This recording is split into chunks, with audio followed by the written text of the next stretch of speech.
Assalamualaikum warahmatullahi wabarakatuh. Kami dari kelompok 3 yang beranggotakan Andika Setiawan dan Ramayana akan memberikan materi yang berjudul Manajemen Investasi dalam Islam.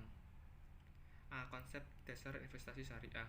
Dengan berinvestasi dapat mempersiapkan generasi yang kuat, baik aspek intelektualitas, fisik maupun aspek keimanan, sehingga terbentuklah sebuah kepribadian yang utuh dengan kapasitas memiliki akidah yang benar, ibadah dengan cara yang benar, memiliki akhlak yang mulia, intelektualitas yang memadai, mampu untuk bekerja atau mandiri, disiplin atas waktu, bermanfaat bagi orang lain.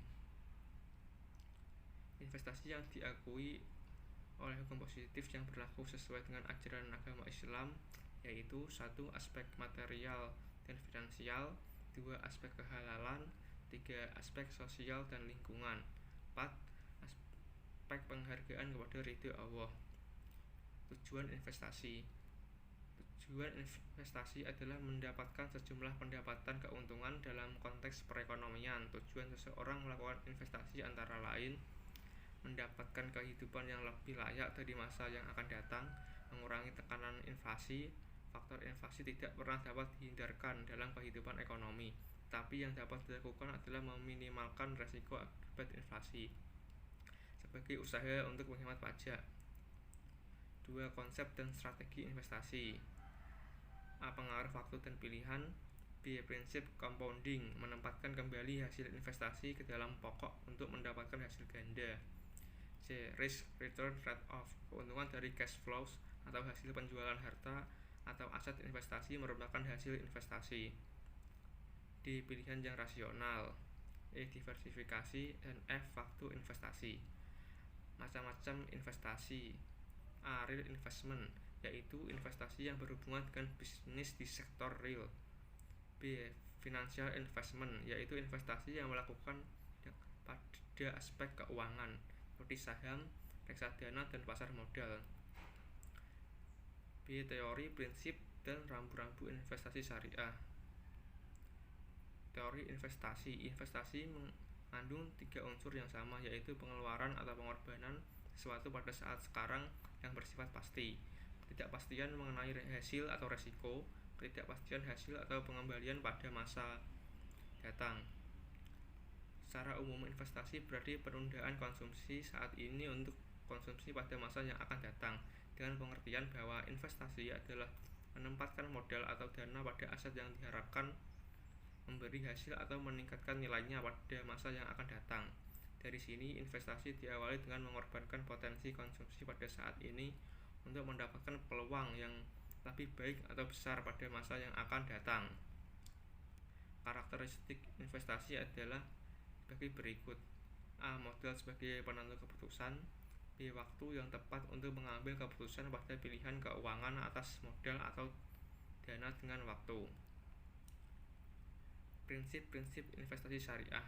Prinsip dasar transaksi investasi syariah dalam investasi keuangan yang ditawarkan menurut Punco Winoto adalah: A. Transaksi dilakukan atas harta yang memberikan nilai manfaat dan menghindari setiap transaksi zalim. Setiap transaksi yang memberikan manfaat akan dilakukan bagi hasil. B. Uang sebagai alat pertukaran, bukan komoditas perdagangan. Fungsinya sebagai alat pertukaran nilai yang menggambarkan daya beli suatu barang atau harta. C. Setiap transaksi harus transparan, tidak menimbulkan kerugian atau unsur penipuan pada salah satu pihak, baik disengaja maupun tidak disengaja. D. Risiko yang mungkin timbul harus dikelola sehingga tidak menimbulkan risiko yang besar atau melebihi kemampuan menanggung risiko. Rambu-rambu pencapaian tujuan investasi syariah. A. Terbebas dari unsur riba. B. Terhindar dari unsur gharar. C. Terhindar dari unsur judi atau maisir. D. Terhindar dari unsur haram. Etika dan norma adalah investasi syariah adalah: A. Bertujuan mencari ridho Allah sehingga dapat dipastikan bahwa bisnis yang dilakukan merupakan investasi terbaik. B. Pleasure of Allah atau kebahagiaan, mendapatkan kebahagiaan dari Allah. C. Mencari rahmat Allah. D. Memperoleh pahala dari Allah dan niat berdimensi dunia akhirat. Keputusan investasi syariah. Menurut Keynes, keputusan suatu investasi akan dilaksanakan atau tidak tergantung pada perbandingan antara besarnya keuntungan yang diharapkan dengan biaya penggunaan dana atau tingkat bunga. Menurut tingkat keuntungan yang diharapkan disebut marginal efficiency of capital atau MEC. Satu keputusan untuk melakukan investasi melalui pendekatan MEC. Dalam pendekatan MEC, keputusan untuk melakukan investasi bergantung pada besar kecilnya MEC dibandingkan dengan interest atau bunga. 2. Proses dalam pengambilan keputusan investasi. Untuk mencapai tujuan investasi dibutuhkan proses dalam pengambilan keputusan sehingga keputusan tersebut sudah dipertimbangkan ekspektasi return yang didapatkan dan risiko yang akan dihadapi. Menurut Sharpe 1995, pada dasarnya ada beberapa tahapan dalam pengembalian keputusan investasi. A. Menentukan kebijakan investasi. B. Analisis sekuritas. C. Pembentukan portofolio. 3. Putusan investasi. Perkembangan teori investasi lebih didominasi oleh teori menanamkan modal dalam sektor moneter. Investasi dan keuangan sudah sedemikian menyatu. Kecenderungan terakhir yang terjadi adalah berkembangnya bentuk investasi yang dikenal dengan istilah socially responsible investment. Pada awalnya, fund manager kan memilih saham-saham berdasarkan kinerja perusahaan.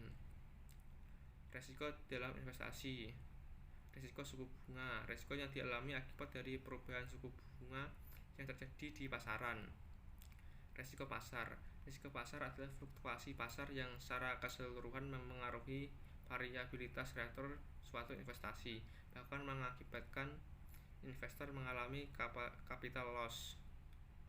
3. Risiko inflasi. Risiko inflasi adalah risiko potensi kerugian daya beli investasi karena terjadinya kenaikan rata-rata harga konsumsi.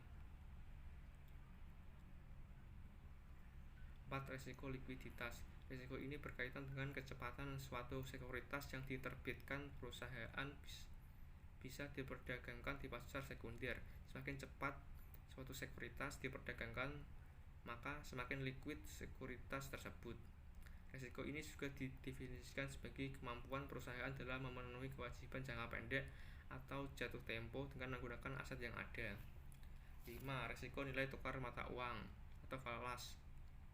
Risiko ini berkaitan dengan fluktuasi nilai tukar mata uang domestik dengan mata uang negara lainnya. 6. Risiko negara. Risiko ini juga disebut sebagai risiko politik karena sangat berkaitan dengan kondisi perpolitikan suatu negara. 7. Risiko reinvestment. Risiko ini adalah risiko terhadap penghasilan suatu aset keuangan yang harus di-reinvest dalam aset yang berpendapatan rendah.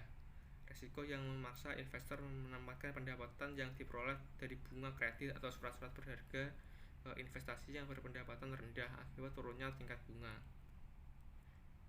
Keputusan investasi dalam Islam. 1. Hubungan manusia dengan harta. Konsep Islam menekankan bahwa harta tidak melahirkan harta, akan tetapi kerja yang menciptakan harta. Oleh karenanya, untuk mendapatkan dan memiliki harta, orang harus bekerja untuk menghasilkan sesuatu yang mempunyai nilai ekonomi. Selain itu, juga kepemilikan manusia hanya bersifat mandat atau amanah karena pemilik sesungguhnya adalah Allah Subhanahu wa Ta'ala. 2. Pola investasi dalam ekonomi Islam.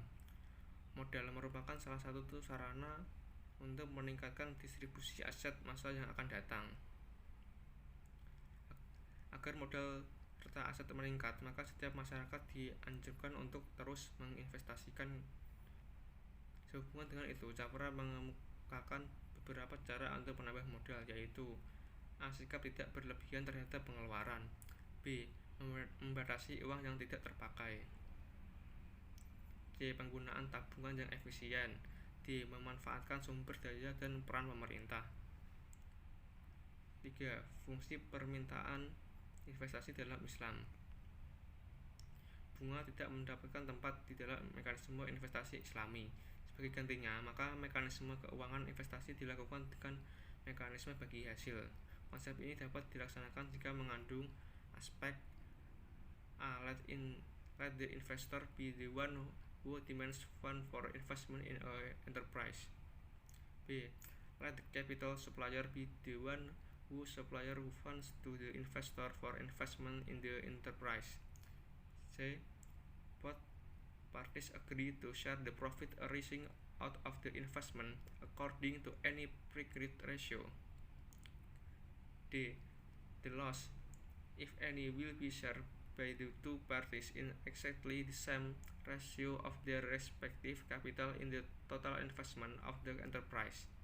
If investor does not invest any of his own funds, in which case he will be treated as mudarib, then he will not share any loss. Assalamualaikum warahmatullahi wabarakatuh. Nama saya Ramayana dari PS3B akan menjawab pertanyaan mengenai apa yang dimaksud harta tidak melahirkan harta. Yang dimaksud harta tidak melahirkan harta adalah harta atau uang yang dimiliki tidak menghasilkan harta atau uang kembali. Akan tetapi yang menghasilkan barang atau uang adalah pekerjaan. Seseorang yang bekerja pasti akan digaji dan gaji tersebut berupa harta atau uang. Dalam hal ini, bekerja menggunakan dan mengeluarkan tenaga atau pikiran yang kemudian tenaga maupun pikiran yang dihasilkan tersebut diganti dengan yang disebut gaji. Contoh dari harta yang melahirkan harta adalah kegiatan judi. Orang-orang yang berjudi menyerahkan uangnya, kemudian jika salah satu di antara mereka menang, maka uang tersebut menjadi miliknya. Jadi, uang yang ia keluarkan akan menghasilkan uang lagi dengan jumlah yang lebih besar dari sebelumnya. Judi dan investasi adalah dua kegiatan yang berbeda. Jika judi hukumnya haram, maka investasi hukumnya halal. Uang yang diinvestasikan akan disalurkan atau digunakan kembali untuk kegiatan usaha. Kemudian setelah usaha tersebut berjalan dan mendapat keuntungan tersebut akan dibagi hasil antara investor dan pengelola. Sedangkan judi berupa uang, lalu tanpa kegiatan ekonomi menghasilkan uang kembali.